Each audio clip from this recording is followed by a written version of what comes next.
আজকের স্টোরিটা আমার বান্ধবীকে নিয়ে। ছোট্টবেলা থেকে আমার তেমন কারোর সাথে মেলামেশা ছিল না, একা থাকতে পছন্দ করতাম। আমার বান্ধবীর সাথে আমার ফেসবুক থেকে পরিচয় হয়। ওর বাসা ব্রাহ্মণবাড়িয়াতে, আমার বাসাও এখানেই। তবে আমরা ফ্যামিলি সবাই 6 বছর ধরে নরসিংদীতে থাকি। ওর বাসা থেকে আমার বাসা বেশি দূর না। ওর সাথে কথা বলতে বলতে একটা সময় ভালো একটা সম্পর্ক হয়। ও আসে আমাদের নরসিংদীতে বেড়াতে।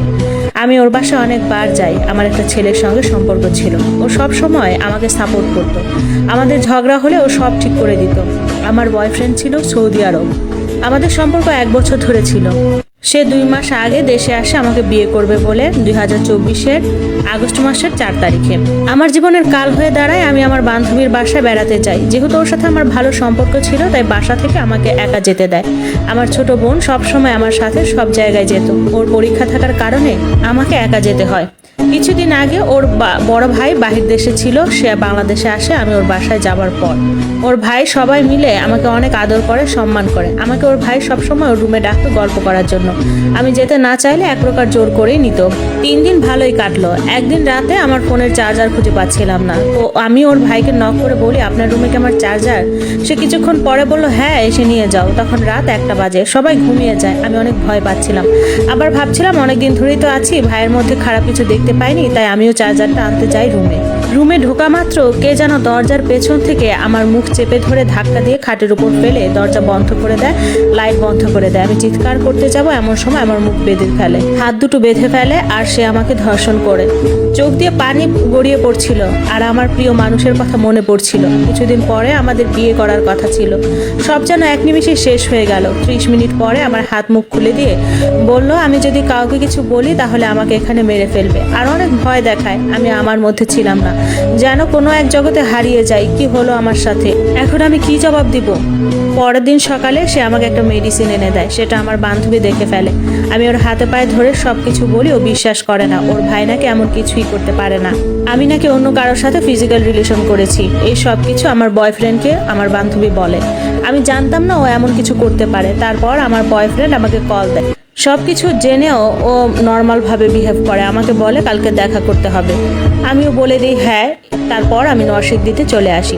আর কিই বা করবো আমি? আর কি করার আছে আমার? কাকে বলবো? বললে মান সম্মান আমারই যেত। এদের কিছু হতো না, তাই আর কাউকে কিছু না বলে নীরবে চুপ হয়ে চলে আসি। পরদিন সকালে বয়ফ্রেন্ডের সাথে দেখা করতে আসি রেস্টুরেন্টে। সে এমন রেস্টুরেন্টে নিয়ে যায় যেখানে কেবিন ছিল। আমি বলি, এখানে কেন আসছো? এর আগে আমরা আরো 3 বার দেখা করি, কিন্তু সে এমন রেস্টুরেন্টে আসে না। তারপর আর কি, না করার পরও নিয়ে যায়, বলে কিচ্ছু হবে না। কিছুক্ষণ পরে সেও আমাকে এক প্রকার জোর করেই ধর্ষণ করে। চাইলেও চিৎকার করতে পারি না। সে বলে, আমরা তো 10 দিনের বিয়ে করব, কিছু হবে না। 2 দিনের ভেতরে কত কিছু হয়ে গেল আমার জীবনে। তারপর বাসায় আসি, ও চলে যায় ওর বাসায়। আমি বাসায় এসে ওকে অনেক কল দিতে থাকি, কিন্তু সে পাল্টে যায়, সব দিক থেকে ব্লক করে দেয়। অনেক চেষ্টা করে তার সাথে যোগাযোগ করি। এক পর্যায়ে সে বলে আমার বান্ধবী নাকি ওকে সবকিছু বলে দিয়েছে, তাই সে এমনটা করেছে আমার সাথে, বিয়ে করার জন্য না। কত কিছু বললো আমাকে। ওরা এমন কথা শুনে বুকের ভেতরটা মোচড় দিয়ে উঠলো। আমার বান্ধবীও আমাকে সব দিক থেকে ব্লক করে দেয়। কোনো অন্যায় না করে আমি দোষী। যারা আমার সাথে অন্যায় করলো তাদের কিছু হলো না। তারপর আফসোস করতে থাকি, ছোটবেলা থেকে তো একা ছিলাম, ভালো ছিলাম, কেন কারোর সাথে সম্পর্ক করতে গেলাম? আমার বান্ধবীর সাথে সম্পর্ক না করলে হয়তো আমার জীবনে এত কিছু হতো না। আমার বান্ধবীর মতো বান্ধবী যেন কারো না হয়। সে ইচ্ছে করে সবকিছু করলো, আমার জীবনটা নষ্ট করলো। চাইলে নিজের মতো করে বাঁচতে পারছি না। আমার বয়ফ্রেন্ড, আমি যাকে অনেক ভালোবাসতাম, যাকে ছাড়া 1 মিনিটও থাকতে পারতাম না, সেও পারতো না কথা না বলে। কখনো ঘুম হতো না। অনেক কষ্ট হয় ওর সাথে একটু কথা বলার জন্য, কিন্তু কথা বলবো কিভাবে? সে তো সব রাস্তা বন্ধ করে দিয়েছে। আমার বান্ধবীর ভাই আমার জীবনটা নষ্ট করে দিল। এদের কিন্তু কিছুই হলো না। মাঝখানে আমি সব হারাইলাম। না পাইলাম আমার প্রিয় মানুষটাকে, আর না পেলাম কাউকে। মাঝে মাঝে ইচ্ছে করে যদি পারতাম আমার বান্ধবীকে আমি খুন করে ফেলতাম। চাইলেও ও ওর ভাইয়ের বিরুদ্ধে অভিযোগ করতে পারতো, করলো না। আমার ভালোবাসার মানুষটাকে কায়রা নিল আমার কাছ থেকে। মাঝে মাঝে সুইসাইড করতে ইচ্ছে করে। যার জন্য দিনের পর দিন অপেক্ষা করলাম, যার নিয়ে এত স্বপ্ন দেখলাম, সে আমাকে বিশ্বাসই করে না, আমাকে মেনে নেয় না। আমি জানি আমি কেমন করে বেঁচে আছি, বেঁচে থেকেও আমি মরার মতো। আমার জীবনটা নষ্ট না করলেও পারতো আমার বান্ধবী।